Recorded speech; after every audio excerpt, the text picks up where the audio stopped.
This is Hannibal here from thehannibaltv.com, and today is my special guest here. We have two-time UFC Tournament Winner, former Vale Tudo champion of the world, former Pride fighter, star of The Smashing Machine, and supposedly star of a new movie where The Rock is actually going to play him. Mark Kerr, The Smashing Machine himself. How are you doing today, sir? I'm good, man. I definitely appreciate you having me on, and I know it's taken a little bit of coordination to get us together on but I'm glad that we're here, man. I think I'll enjoy this. You're still keeping yourself pretty busy these days. What are you doing these days? Yeah, you know what? I got into right now. I'm trying to. It's more of a volunteer work. You know, an older gentleman approached me to try to help out a Vietnam veteran friend of his, and we just got Martha McSally's office involved in it.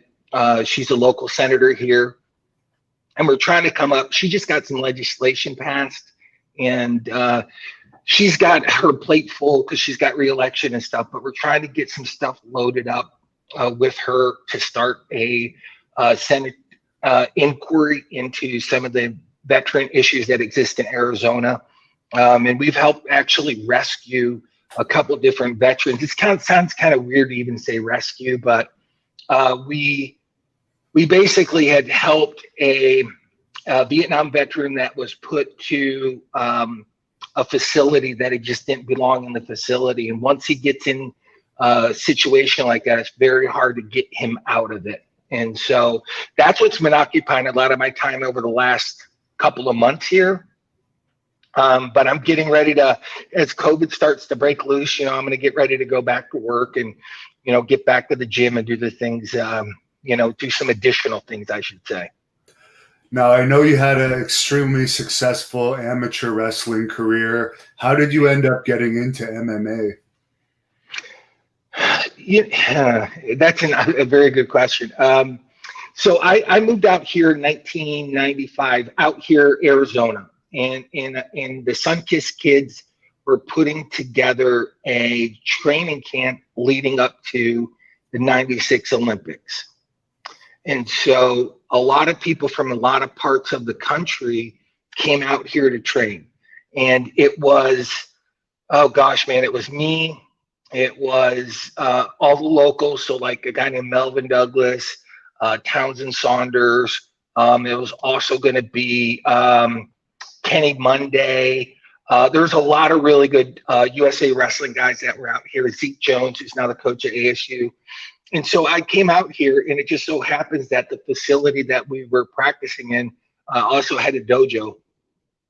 And there was a gentleman there named Richard Hamilton. And Richard Hamilton kept trying to say to us, hey, listen, if you don't make the Olympic team, I think that I can get you into this fighting stuff, this UFC stuff. And that's how it just started. And of that group, Dan Severn came out one time, and we talked to him, hey, how legit is this? And, stuff like that. And, since he was the first wrestler that was really in it and successful with it, we kind of said, okay, if he dances is okay, it's good. And then Mark Coleman ended up getting in it. And then when Mark went in it and I saw him do it, we're like, holy crap, Mark goes, dude, you got to do it. And that was the first Vale Tudo that I did in São Paulo, Brazil. And that was January 1997. And then from there, the rest of it kind of just fell out in front of me. And there's a fan on here, John, that tipped you $5 and said, thanks for helping out us veterans. Having you guys care means a lot. Oh man, it's the least I can do. The senator just passed. If you get an opportunity to look at what Martha McSally just passed, she just passed legislation here in Arizona. And I don't know if you're in Arizona or not, but she has $11 million that's set aside to work on veteran homelessness. And it just shouldn't exist. There isn't anybody that served in the military or in war or anything like that should be homeless. It should just be a rite of passage. You go to war, you're in the military, you got a house. It's not that big a deal. we're a pretty affluent country, and I think it's the least that we could do. So she set aside $11 million and some other stuff. So, it's the least I can do, man. I appreciate that, John. And you mentioned Dan Severn and Mark Coleman. Were those a couple of the fighters that you looked up to getting into MMA? Mark was 4 years older than me, and I think Dan's a little bit older than that. Mark, I ran into Mark when I wrestled. So I had an opportunity to compete against him, and I was a lot younger than he was. Both times I competed against him, he beat me. And then I did training camp leading up to the 1992 Olympics with Coleman, and that was kind of interesting because him and I were roommates, and it was interesting to say the least. But Mark is actually a really good guy, and I've been friends with him for a lot of years. So I looked up to him for a lot of different reasons. Not gifted with the most talent, but gifted with probably one of the hardest work ethics of anybody that I've ever seen. He just made up for where he lacked in talent through hard work. How was Mark to spar with when you guys were training for fights? Dude, he's a stump. He's hard to move. Like I've had opportunities to train with Brock Lesnar too, and Brock is like Mark plus 1.5. There's pictures of Brock when he's like 6'3", and he's, I'm going to say probably I've seen him 285 pounds with probably 7% body fat, for a big dude. That's just unheard of, and Brock is just a stump too. Him and Mark are just typical Midwest wrestlers, just great at fundamentals, hard to move them off position, and just really difficult to train with sometimes. Did Brock bring you in to work with him during one of his training camps? He, Brock was smart when he first got into MMA. Originally, when he was trying out for the Minnesota Vikings, and he was here, they had a facility that was really geared towards getting professional athletes either back on the field or getting them ready for like combines and stuff like that. And Brock had come out here when he ended his contract with the WWE, and he trained. And I just happened to run into him at a local MMA event that was here in Phoenix. And so we talked for a few, and I said, hey, listen, Brock, if you're ever interested in getting MMA, give me a call. At least I can point you in the right direction. And some time went by, and I got contacted by an attorney out of Minneapolis, and the attorney said, hey, Brock would like to talk to you. He put us together. Brock came down here. He trained with me for a little bit, and then we went down and trained with Don Fry for a little bit, just so Don Fry and myself could evaluate Brock to say, hey, dude, you're, physically you have the gifts, you have all the other skills that are required, because one thing MMA has shown is that you could be a big dude. It doesn't mean you can fight, So Brock came down here, we talked a little bit, and then he had me up to Minnesota for a little bit to help him set up his training facility. I would try to get at least enough people around him and to spar with him a little bit. I was well past my prime to be able to spar with him like he needed.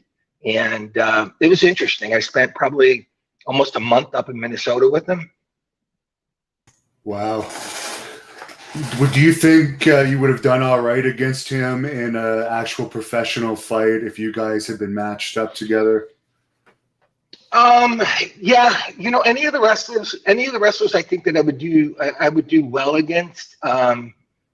It's just one of those things where it's like, I think like if Mark Coleman and I were matched up, or me and Brock Lesnar, or Brock Lesnar or Mark Coleman, I think for a lot of wrestlers, when you're at that level, that I think you could just flip a coin some days to see who's going to win. It's just, I think it would be that close. Because I know with Brock, there'd be a lot of wrestling, a lot of grinding. He's just a big, massive human being, and so, if you're not in great condition, he could wear you out in half a round, just how big and dominant he is physically. Mark, same way. Mark Coleman was a grinder, just a grinder, get on top of you and grind you into the ground. So any of those guys, I know that I'm just as good a wrestler, if not a better wrestler in some aspects. So flip a coin. I think that's the way most of that would be with either Brock, myself, or Coleman. Did you happen to catch the heavyweight fight last night with Stipe? I read some of it. I missed it last night. So obviously you watched it. I've only seen the highlights. Yeah. But yeah, Stipe won, obvious, by decision. Yeah, he's a tough kid, man. Any of those Eastern European kids, man, are just tough kids, man. They really are.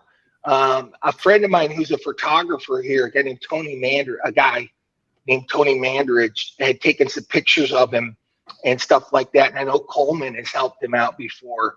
And the guy's got talent, man. He's a tough kid. We've heard that Daniel Cormier might go into professional wrestling now that he's retired. I know you did a small bit of pro wrestling. Do you think Cormier could do well if he crossed over? Yeah, because I think that he would get the performance part of it. Obviously when you're fighting to win. So sometimes if you're doing a lot of ground and pound, it's not, people that appreciate the sport understand that that's a huge part of the sport. But people that don't understand the sport are looking at MMA, I'm talking about, and watch somebody do some ground and pound. They're like, oh, this is boring. But somebody that understands sport going, oh my God, look at the control on him. He won't let the dude up. Oh, look at him. He's just bound, And so I think Daniel would get the part where it's entertainment. When I did it, the guy's dead now. He's a Japanese guy named Hashimoto. And Hashimoto, when he struck out and did his own gig, it was fun. It was actually fun. And in Japanese pro wrestling, they lay it in as hard as you can imagine. I mean, they lay it in as hard as you can, and it's almost up to to protect yourself. And I know American pro wrestling is a little bit different, how they lay it in and how they, do all their stuff. But in Japan, this is really funny. In Japan, they still really think like their pro wrestlers could get in the ring with a DC and fight with him and be, and it's, our pro wrestler guy's going to win. It's like, no, he would get the crap kicked out of him. So in Japan, they still hold on to that belief that their pro wrestlers are tough guys. I heard that you got a massive payday for that pro wrestling match you did. Well, considering it had never been done before, it never went from pride fighting to, it was a $500,000 contract for my first pro wrestling contract. And it's per event. It was like, hey, this is what I think that I need per event.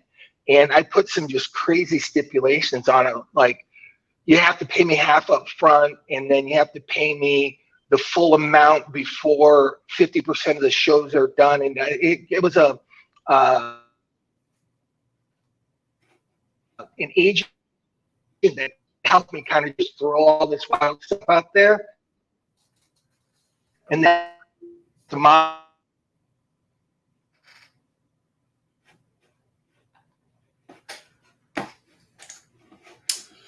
Oh, we're losing you.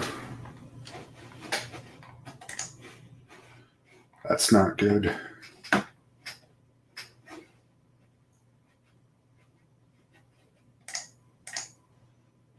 I think we lost Mark. I'll try and get him back. That's not good. That's the problem with live interviews.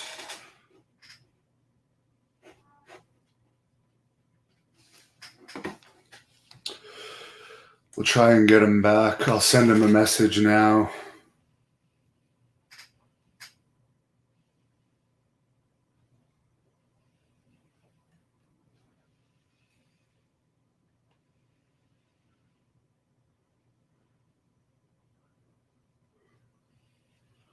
Hopefully he'll be back. That was going well. I did get a few tips on here. They're all going to Mark, by the way, to help him out. So if he goes back on, I'll definitely ask questions of the people that are tipping him. Hopefully he'll be back here in a moment. But that's the issue with live interviews. Sometimes this happens. But let's hope he can come back. He said he's going to re-enter. Just sent me a message.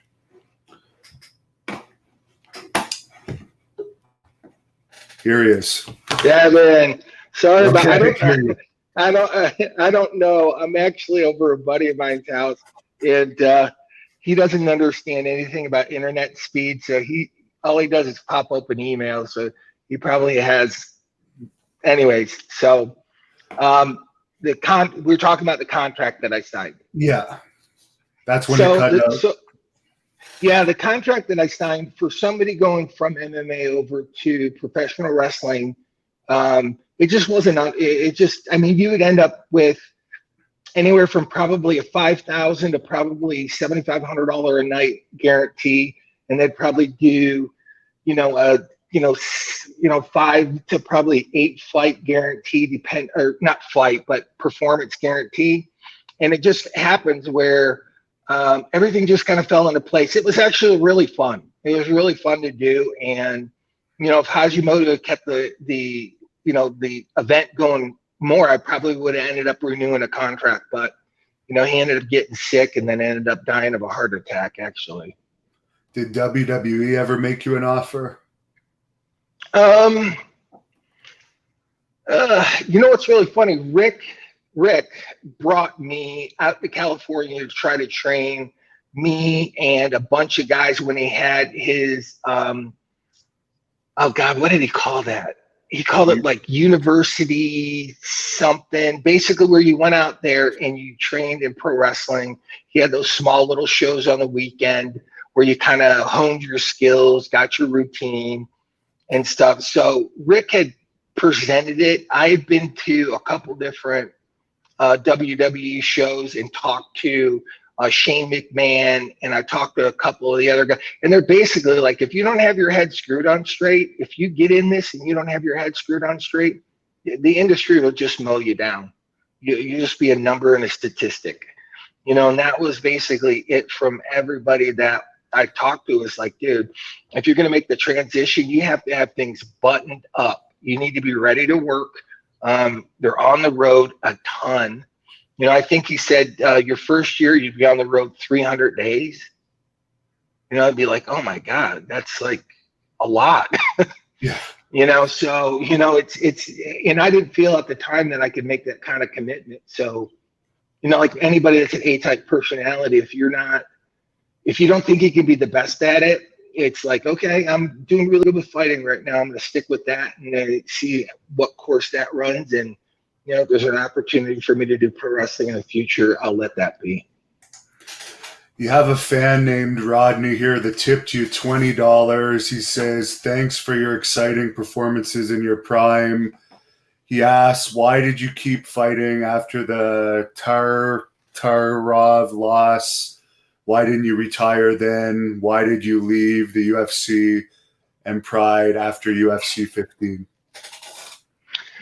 Oh boy, that's a lot of unpacking there. So I should have retired, and there really isn't a good answer to why. I would have retired with a decent record in TAC. I would have been, I think it was like 12 or 13-3. And I would have retired and been fine. I think at that time when I had sat out long enough, it was a 2.5 year time frame where I sat out from that last fight. And the industry had grown a ton. So there was a lot of regional promoters that were offering just stupid money. I mean, my first fight back, I ended up fighting in the IFL, and they ended up paying me like $75,000, and I had been out of the ring for 2.5 years. And it was the same thing with a lot of the other promotions. To be honest with my fans and to be honest with myself, I have to actually say that, as a competitor, it sucked because I had to eat a lot of my pride just fighting for money. It's something I said I would never do. But, you know, when you get to a point where it's like I had a young child, and, you know, my body was broken down and I still needed to make money. So a lot of the fights that I took that I should not have taken because the money was too tempting to turn down. So that much I regret.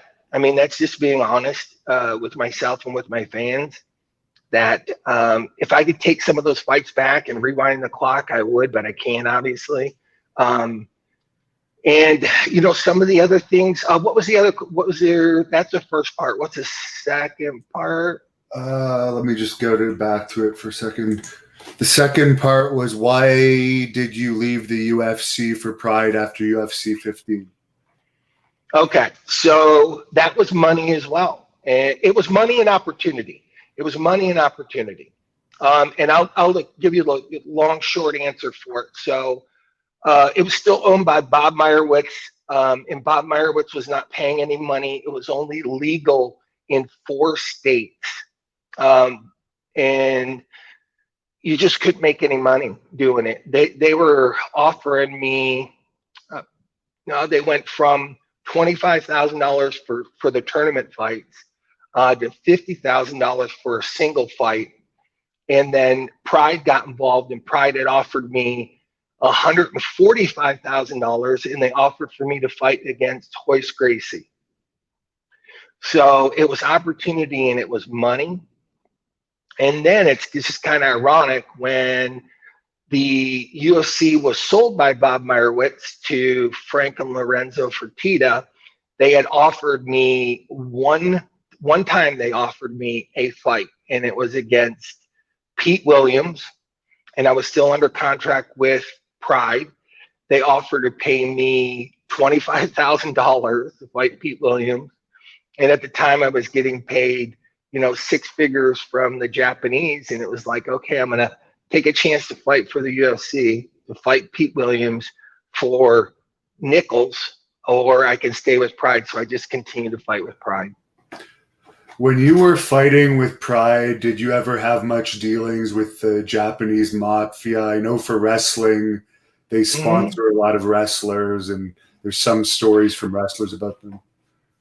Oh, it's pervasive. I mean, it's the guy that I dealt with was a guy named Mr. Ishizaka. Mr. Ishizaka was Korean. That was the name he used in Japan. His legal name is Kim Duk-soo was his legal name, and it was there. Mr. Ishii was the guy that did K1. So it was Mr. Ishii and Mr. Ishizaka. It was all over the place. It really was. Nobody talked about it. The only time that it was really brought to a significant emphasis to me is when they had a K1 event in Las Vegas, and a gal named Yokino, who was a vice president of Dream Stage, which they were the operating arm of Pride, came to me, and I was not allowed to take any public pictures with Ishizaka. I wasn't allowed to be at the same gaming tables with him.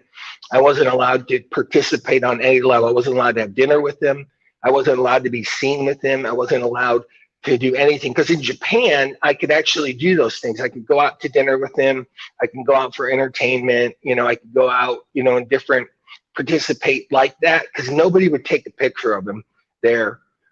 You know, but if they had Japanese American reporters, I think that they were afraid that they would snap pictures, and it just would break into a scandal that didn't need to be. You have a guy named Todd that tipped you $5. Thanks a lot, Todd. And a few fans were asking on here, you had such a huge neck in your prime. Is there anything specific you did for your neck routine to get that? Oh man, you know what, we like literally it was like sit-ups, right? So at the end of every practice, almost everybody in a gym you're going to watch in an MMA gym, they do sit-ups at the end of every practice. We would do 2 things. Like I did a ton of shrugs because it just builds the base of your neck up. So once your traps get laid down at the base of your neck, you can build a bigger neck on top of it. And then it was just all the different neck. We would do a harness on our necks, and we do a lot of different things like that. Even some of the cable pull machines have a harness that you can put on, and you would do that. And then you do these exercises where you just do isometrics, and you'd actually have somebody pull down on your neck with a towel. And you do this and just fight it back and forth through a whole range of motions, side to side, side to side, side to side, back and forth, back and forth. A ton of isometrics. It was traps to build the base, and then you do some weighted stuff. And once your neck got started getting bigger, it's just one of those things that all of a sudden it's like I look in the mirror and it's like, holy crap, I got a 25.5-inch neck, So it was interesting because it felt like I could just stiffen up my neck, and I could use it as a battering ram if I need to. Now, what would you consider the toughest fight of your career to be? You've had a lot of tough fights over the years. The first fights, just because of the uncertainty of them. Paul Varlin's, I had no idea what was going to happen in that fight as far as what he was capable of. Film study wasn't as big as it is now because there's such a huge sample size of video that you can watch guys that you're going to fight against. And I knew nothing about Fabio Gugel. It was just said to me, hey, dude, listen, these Brazilian jiu-jitsu guys, they're like, they do stuff that you just can't pick up until you're caught in. And I was like, oh, that's great. So there's nothing I can study on film or anything. And they're like, nope. That was probably the toughest, is to get through those first series of fights. And then a guy that just for whatever reason I had tough competition with was Igor Vovchanchyn. Just typical Eastern European, just a grinder. Igor was the type of guy that literally you'd have to beat him to death to get him to quit. And you knew it was always going to be a tough fight. So that was probably one of my tougher ones. Would you ever consider being an MMA coach with all your experience and knowledge? Yeah. It's the two things. Like after this passed, my son, who's 15 years old, he wrestles for his high school here in Arizona, and his coach. I'll concede his coach is a full-time teacher, has a family, and then picks up coaching because it gives him a little extra spread of money during the year. And so after watching his coach and how there's no way to be kind about it, how just uneducated he was about wrestling and just the philosophy of it and how to teach kids, the fundamentals of wrestling and stuff like that. That last year, that got my blood boiling to the point where I'm like, I'll just apply for the wrestling coaching job. And then if I apply for the wrestling coaching job, well, the next succession of is that I'll have some time, so I'll be able to actually get into MMA coaching. And, it's something I want to do. My body's healed up a little bit over the last year. And so I think that it's physically, I'm capable of doing something that I wasn't able to do even 4 months ago, let alone, 5 years ago. Todd tipped you another $5, and he has a follow-up question for your neck. How often did you actually work your neck? Todd, I would do it, at the end of every other practice. So even if you're in the gym 5 days of the week, I would do neck 3 days of the week. In the first month you're going to do it, it sucks because there's nothing worse than when your neck is sore because it's muscles that you normally don't train. And when they get sore, sometimes it can be uncomfortable. And so that first month, you just be prepared to like, hey, I'm going to have to double up on my Motrin, or, I'm going to take a, hot compress, or have to rub, some kind of, hot and icy on my neck to make it feel better. So at least if you're doing 5 practices, at least 3 of the practices you're doing your neck. And like I said, once you start to build strength in it, then you can add different isometric drills in it. Like it got to a point where they couldn't hold a towel anymore for my neck. where I'd have to get a lighter training partner, but I'd have him hang on my neck, hang on the back of my neck, and I'd just do like almost like you're doing pull-ups with a person on my neck. And obviously could be with someone like Rico or some of the bigger guys because it just, I wasn't capable of doing that. But having your training partner hold a towel when you're just moving the towel up and down and he's yanking down on as hard as he can. So there's different ways to up the ante with using live partners, using different, you can use bands on it too. But some of that stuff I would at least do 3 days a week. You mentioned Rico. Do you think he achieved his full potential as a fighter? No. And I hate to say it because I mean you're a UFC champion. That's a world champion. That's a pretty high pinnacle. But I thought, me personally, I thought they could have beat Tim to defend it for his first defense. And I thought that he could have had just an incredible run holding on to that belt for a long time. He's probably one of the most talented kids. He's got a great jiu-jitsu game. He's worked so hard and diligently on his hands. Talent-wise, I think he was one of the best talent guys. I know that his weight fluctuated through the years and stuff like that, but that hasn't been an issue in years and years and years. I think he could have had probably 5 or 6 or more title defenses for the belt. And Phil tips you $5, and he says, did you ever fight anyone in the late 90s that you felt was stronger than you? Ooh. I thought Daniel Bobish would be just because of his build. He's just a big freaking dude, man. I mean, Bobish, when I look at him, I go, oh, crap, this might be one of those things where you're like, you look at a power lifter, and a power lifter is not very defined muscular-wise until you grab a hold of him, and he just has a dense pack of muscles. And I thought Bobish would be, and Bobish was strong. Just in some areas, I was stronger, especially when I took him off his feet. He just wasn't as strong. I mean, most of the guys that lift heavy like he does are more linear strong, not angles and stuff like that. So Bobby should probably be the closest one. And Rodney tips you $5, and he says, you mentioned you were offered a fight against Pete Williams by UFC. How do you think you would have fared against him if the fight happened? Oh, I know Mark Coleman would have made for sure that I would have been ready for it. I think I would have done good against Pete.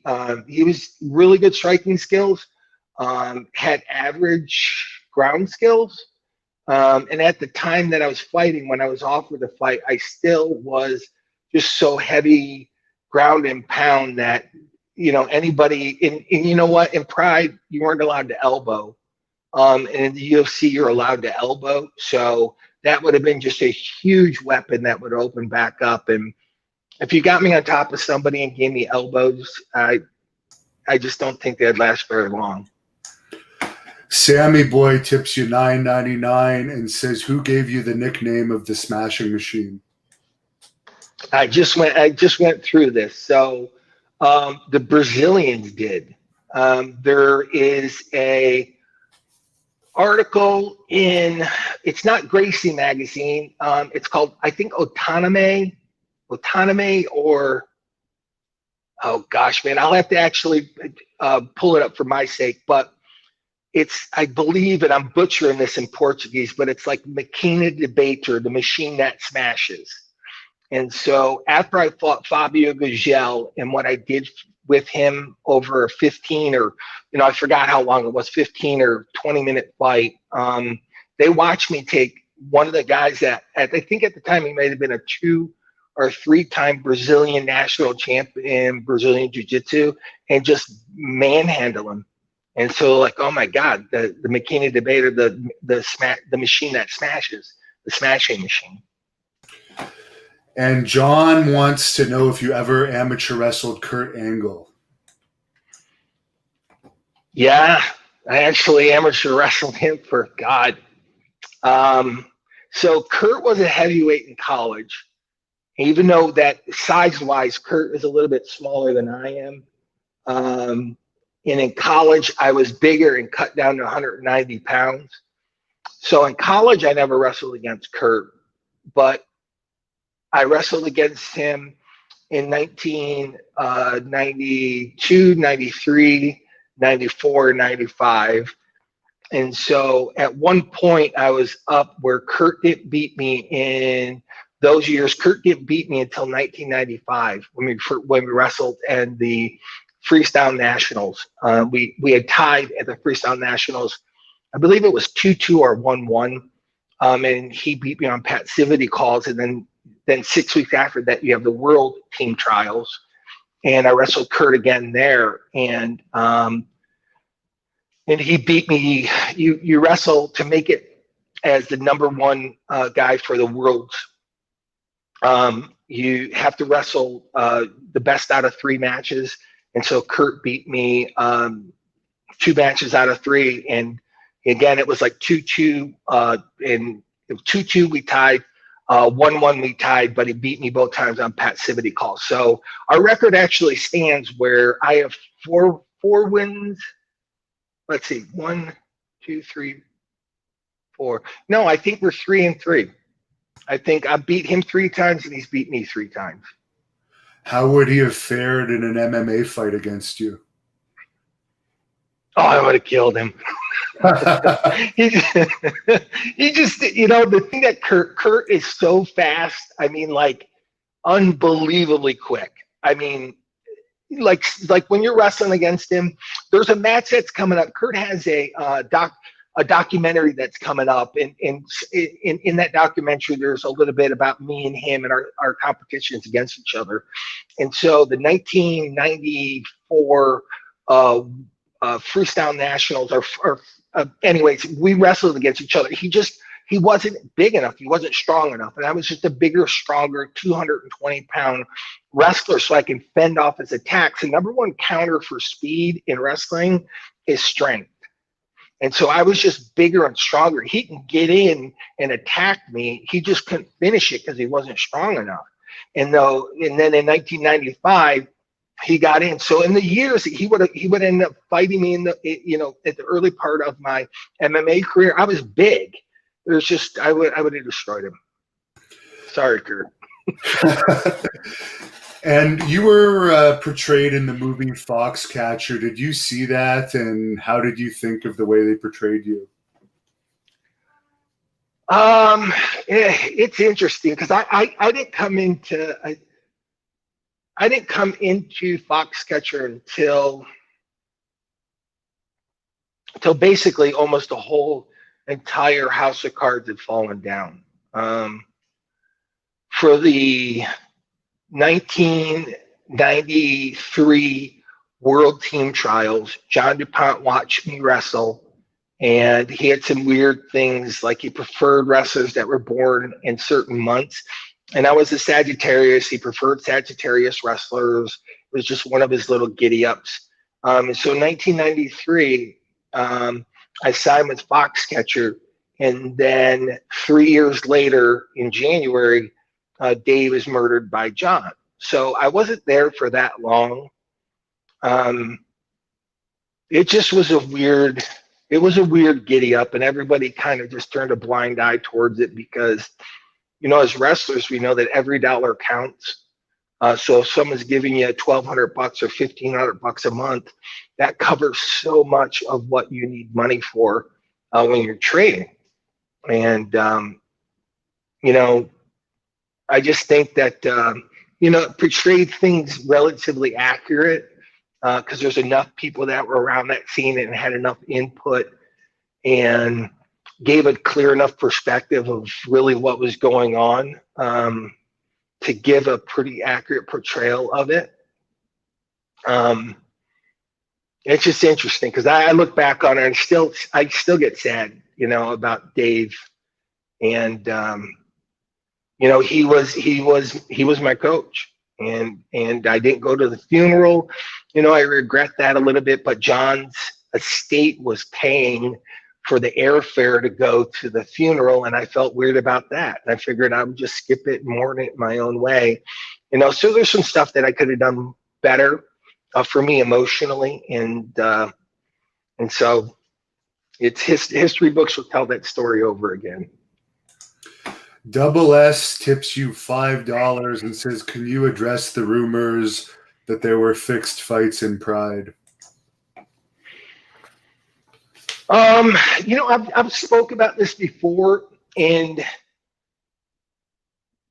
I would be an idiot if I said there wasn't fixed fights in Pride. I would be a fool to think that there was that much mafia presence around and there wasn't some kind of concessions that fighters had to make.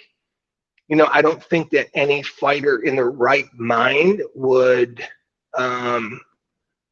voluntarily go and seek out, hey, I want to throw the fight, or would you throw the fight for me? I think any of that went on was influenced by, some kind of angle the mob was, that had, certain, betting lines that they needed changed or whatever. I mean, there's so much nefarious things that would go on there culturally that I didn't understand. So I would say I'd be an idiot, like I said. But in order for me to say anybody had one fight fixed or not fixed and didn't fixed and all this, I don't know. Me personally, I never threw a fight. I had them come to me and kind of say it in a roundabout way, and I just had no interest in my integrity and my principles or anything that I was going to present to the public that I felt like, long-term wise, even if they gave me $250,000 and okay, I spend that, I still got my pride to deal with. I'm going to have my pride for the rest of my life. I'm going to have my integrity, so I thought that was more important to me than any kind of monetary compensation. Now, Rick Bassman has actually told this story to me on here about Mark Coleman taking the 60 grand for his dive in that one Pride fight. Were you surprised that Mark did that, or was it just a situation where it was good money for him, you think? No, it wasn't money. It was opportunity. You know what they ended up doing? And I don't think Rick realizes this. They held Mark's participation in the Grand Prix event over his head if he didn't take what they were offering. So if you think about it, Mark had lost like 3 or 4 fights before the Takada fight. And the only way they were going to allow Mark to move forward was to say, hey, we're going to match you up with Takada. Good news. We'll get you into Pride. And bad news, you're going to lose. And I don't think if there would have been another way, I know that Mark would have took the other way. But if he didn't agree to, my understanding is that if he didn't agree to take a dive with Takada, that he would not have been allowed to participate in the Grand Prix, and that his fighting days would have been over. So you look at it from his perspective, father, two young kids, 2 young girls, and the UFC was closed to him at that point. And so the only thing that he has is he's got to try Pride. So I honestly can't fault him, and presented with similar circumstances, I can't say that I would have done any different. I know that he had a lot on his plate. I know he regrets it. I know it's a huge regret of his, and I think that he stated that publicly. That it's just something where I just know I've known Mark for I've known him since 1992. I've known him for 30 years, and we come from the same general area in Ohio. It's just I know that if there was a different way to do it, I know that he would have did it a different way, and I know he regrets it. The RMM tips you $2 and says, "How often do you lift these days? You still look great." I'm just starting back. I just got the okay from my doctor to go forward with starting at least get in the gym to kind of figure out what I can and can't do. I came down with neuropathy, which is in both my legs. Oh God, man, it's almost 4 years ago now. And I got treatment earlier in the year here locally from a doctor. American Physical Medicine is the name of his facility. And he treated me with stem cells. And it's actually worked surprisingly well. It's almost like if somebody's selling like an elixir. Drink this and you'll be, have a full head of hair and you'll be 7 foot tall in the morning. You think, oh my God, there's no way. And it's the same thing with stem cells, all the reading, all the research, everything that I've done on them. And the Dr. Vin at American Physical Medicine, it's incredible, man. It really has. I've got a lot of nerve regrowth in my feet and stuff. So I'm excited to get back in the gym once we get the okay from the governor here in Arizona. So hopefully I'll be back in the gym, look a little bit better. Phil tips you $5 and says, "Were you ever close to fighting Ken Shamrock, Dan Severn, or Don Fry?" It's interesting. Probably all three of them at one point. I know that Ken was a conversation topic with some of the matchmakers for Pride. Ken was looking for work at the time and kind of was stuck in no man's land where he was like, "Oh, you're going to be a pro wrestler. You're going to get back to fighting." So I know Ken's name came up. Don Fry fought. Don Fry was another one that came up. And Dan Severn, it never really came up seriously because Dan was a little bit past. Dan was a little bit past his prime. I know Dan fought for a long time. And so the two serious ones were Ken and we're also going to be Don Fry. We could do a whole podcast on your amateur wrestling career, but could you briefly sum up your career at Ohio State and winning the NCAAs? So, oh gosh, man. So, you know what? So it's Syracuse University, Devon. So sorry about that. Coleman's Ohio State. Kevin Randleman's Ohio State. I'm Syracuse. Oh, sorry. So I won a national. No, you're good. Coleman. Oh, 100%. So I'll pump the brakes here. Mark Coleman, his senior year in college was my freshman year in college. And on the way to winning his national championship, I wrestled Mark Coleman first match of his run to an NCAA title. My senior year is when I won an NCAA championship. And the first, oh God, it was crazy because the first the first 3 years, I didn't even win a match at the NCAA tournament. It took me all the way to my senior year to put together a run mentally. It was all mental. It took me to my senior year. And once that barrier was broken, it opened up a whole new level of wrestling that I had never experienced. It was just like I could, tap into a part of my brain and just function on a subconscious level with wrestling. So my senior year, I ended up wrestling Randy Couture in the finals of the NCAA tournament. And I beat Randy 12-4. He had taken second 2 years in a row.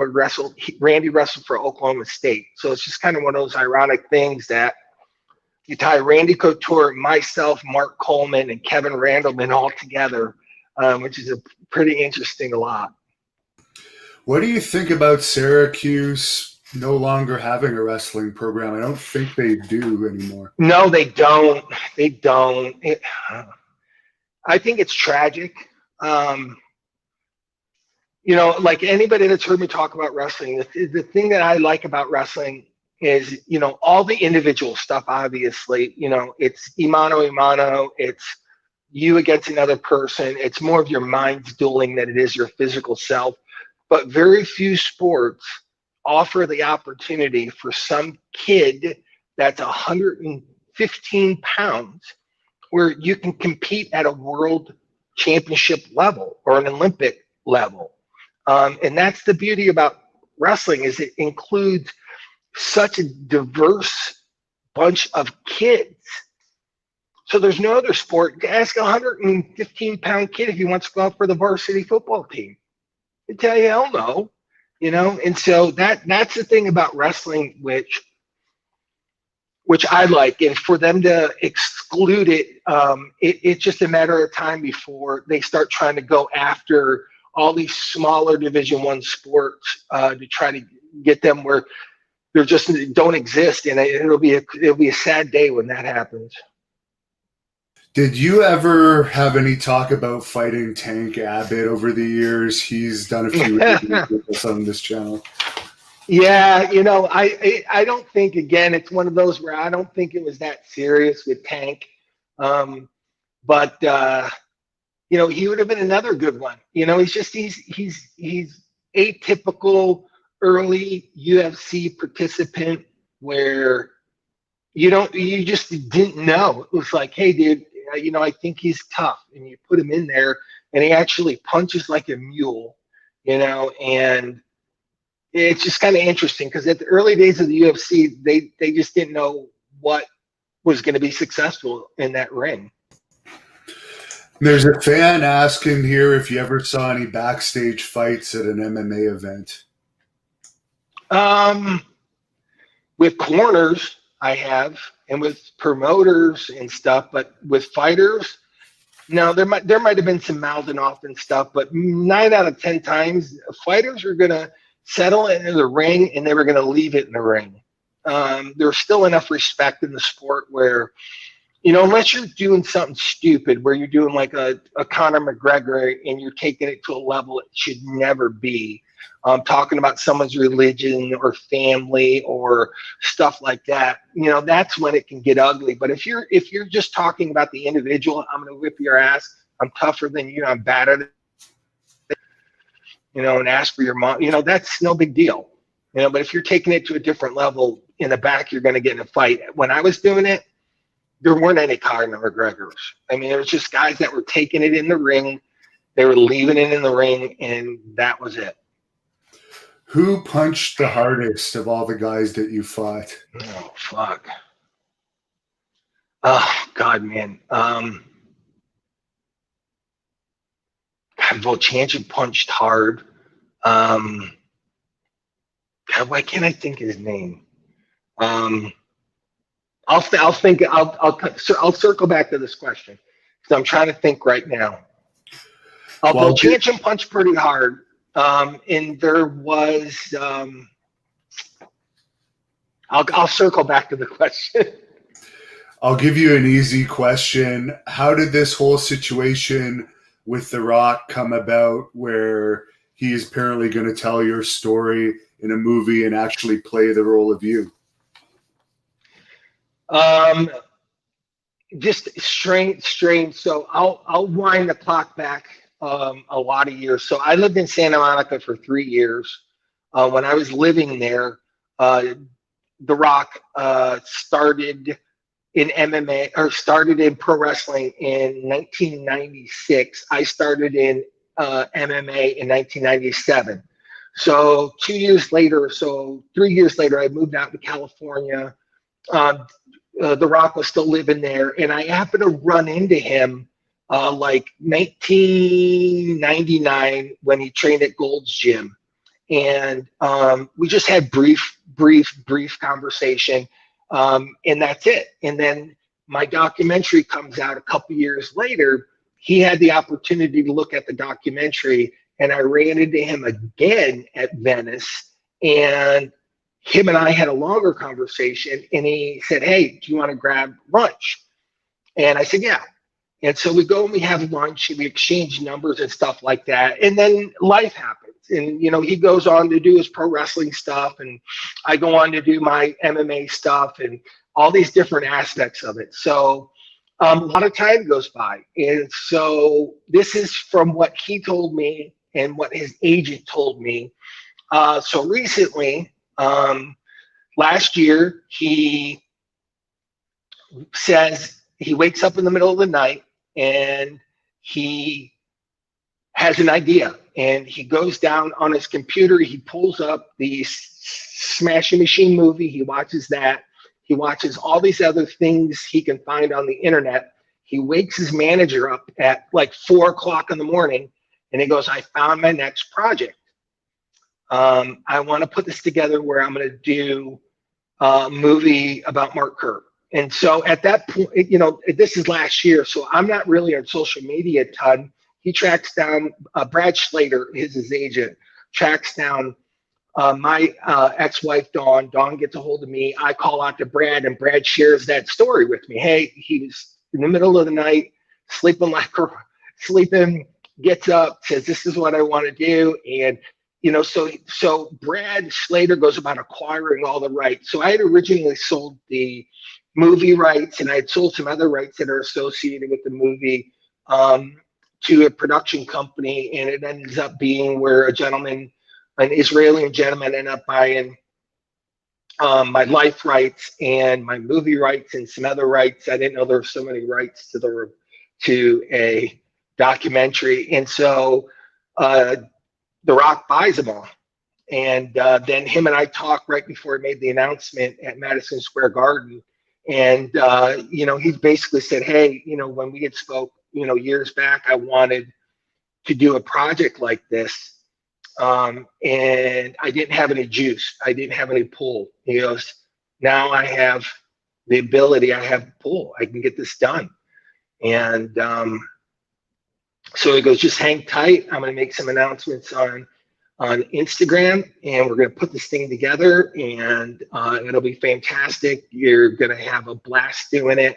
And we'll bring you on as a consultant, and you know, we'll just put this together to make it fun, and it'll be something that I think that the public will enjoy.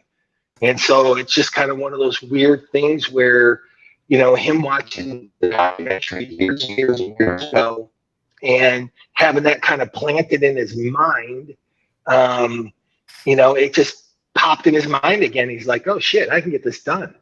And probably one of the coolest.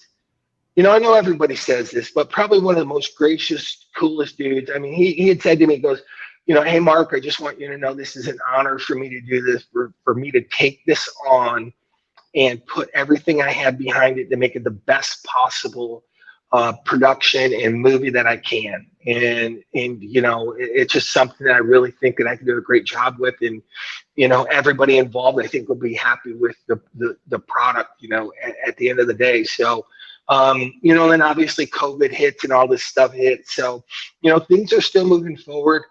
I think once COVID kind of breaks loose, they're going to make an announcement for the writer and the director. And once the writer and director, they'll have a distribution studio lined up for it. It's just, it's going to be fun moving forward. It's something that I didn't anticipate. I didn't, you know, and part of what I've come to understand is that there's plenty other people in MMA that he could tell Conor McGregor's story, or he can tell, you know, Mark Coleman's story, or Boss Rutan's story, or Kevin Randleman, or he can tell so many different stories of people. And he kind of looks at, you know, what my life was, and it's just it's the struggle that you go through. It's the different stuff that you go through as an individual. So it's really not about the wins, the losses, the championships, because there's been a ton of people that have won way more than I have and had a lot, you know, more entertaining fights than I have. You know, I think it comes down to him being able to tell a story that he believes will come across to as many people as, you know, you deal with stuff. You have ups and you have downs. You have days where you get your dick knocked in the dirt, and you get back up and you do the best you can the next day. And, you know, I think for whatever reason, a lot of that resonates with him. And, you know, I think at this point, the success he has, I think he knows what resonates with the general public. And, he wouldn't take on something that he doesn't, that he doesn't think that he can make the absolute best he possibly can. It's not his style. So I'm excited. And I hope that one will benefit you financially as well. Did the Smashing Machine, I know it was a documentary, I assume you probably didn't make a fortune off of that one. No. And part of what Brad had said to me, and also what The Rock had said, just simply, without much detail, in part him taking this on is to benefit you financially, is to make a difference in where you are in your life and where your life can be moving forward. So, I know that it is part of why he's doing it. I know that, it just seems lately everything he touches just seems to do really, really well. So, I mean, it's incredible. And for your best lifts in the gym, could you tell us, for instance, your squat, bench press, and deadlift? Oh God, man. I didn't have that big of, my squat was, I just went through this with my son. I could squat just a little bit over 700 pounds. And that was being honest. That's being an honest squat. That's being legit, honest squat. My deadlift was my deadlift was a little bit more than that. My deadlift was probably I think I did 755 or 755, 705, 755, squat, deadlift, and bench press. Squat, deadlift, and bench. Yeah. My bench was 435, my best on that. Okay. So 435. 500. No, you know what, man? Here's the whack part about it. I have long arms, right? Yeah. And that's a shit ton of distance to travel, man, to move 500 pounds. I even tried moving my grip way out, but once I got to a certain point, I just lost strength. So there's like the optimal grip on your bench where I not in too tight because that cuts my strength too, not out too far because that cuts my strength. Here's my optimal pushing range, but it still was a long distance to go to move any kind of weight. So it's something actually I wanted to, and I don't think it's in my future just to have a 500-pound bench. It's something I wanted to, but I had such strong legs. My legs were just legit, man. But I did squats. Go figure. Yeah. Luke tipped you $9.99. He says he's been a fan of you since the Pride days, and he hopes you're doing well. I appreciate that, buddy. And just, for everybody that's tuned into this, man, just thank Devon for reaching out. I appreciate it, man. I really do, because a lot of this is stuff I really like doing. I don't mind answering people's questions, fans' questions, not fans' questions, and I try to be as forthright and as honest as possible as I can. I got nothing to hide at this point. I mean, the gig's up, right? And so I just appreciate all the fans, and I'll be having some stuff coming up here, and some stuff released on Instagram, and I'm gonna start to get more active on it once this COVID stuff breaks loose. So I'm gonna try to get some lifting tips, like once a week I'll have like some lifting tips, and just smashing machine secret lifting stuff, or whatever it is, just stuff that I used to do. And stuff that I used to do wasn't that complicated. It wasn't that complex, because the simpler I kept my training, the less likely it was that I was going to get injured. So a lot of it's just basic stuff, man. But hopefully I'll be able to start doing something like that in the next couple of months. So some of the stuff you'll be able to post comments and questions on Instagram. I'll be able to answer it. For some, if I have enough time, I'll be able to do little videos where you'll be able to see some of the what I did, usually this and this and this. So hopefully, hang on. Hopefully it'll be in the next couple of months, okay? What is your Instagram so people can look it up and add you? Say that again. What is your actual Instagram account under for people that want to find it on It's Instagram? Mark Kerr TSM. Okay. So it's Mark Kerr, the Smashing Machine. And I got knocked out of here when this call came in. So just give me 1 second to plug back in. Okay. Shoot, I'm afraid. We're almost to the end here. So can you still hear me? Yeah, we're wrapping up. I hope that we can actually have you back on again, though, maybe in a few weeks and do this again because there's a lot of questions, but I know you're a busy man. Hey, Devon, I appreciate it, man. Thank everybody for coming on. I'll stay in touch. Stay in touch with me kind of as this, like I said, when this unfolds, man, you and I will spend time on it. Tips only's fine, stuff like that. I mean, appreciate everybody that tip. Believe it me or not, as stuff has come down with COVID, $5 sometimes makes a difference. So I appreciate everybody just reaching out and their questions. So there'll be another opportunity coming up in the next month. Excellent. And the last thing I'll ask you about to close this off, we have the big fight between Tyson and Roy Jones Jr. coming up in November. Any prediction? Oh, Tyson. I mean, Tyson still looks like a god, man. I mean, I've watched him train here in Phoenix in person and just I can't define or adequately describe the sound his punches make on a water punching bag. I can't describe it. It's the only kind of sound that when you hear it in person, you go, holy crap. Just like when you look, when you're at a ballpark and you hear somebody hit a baseball with a wooden bat out of the ballpark, there's no other sound like that. So it's incredible. I mean, I would take Tyson day in, day out, month in, month out. I just hope he doesn't kill Roy Jones.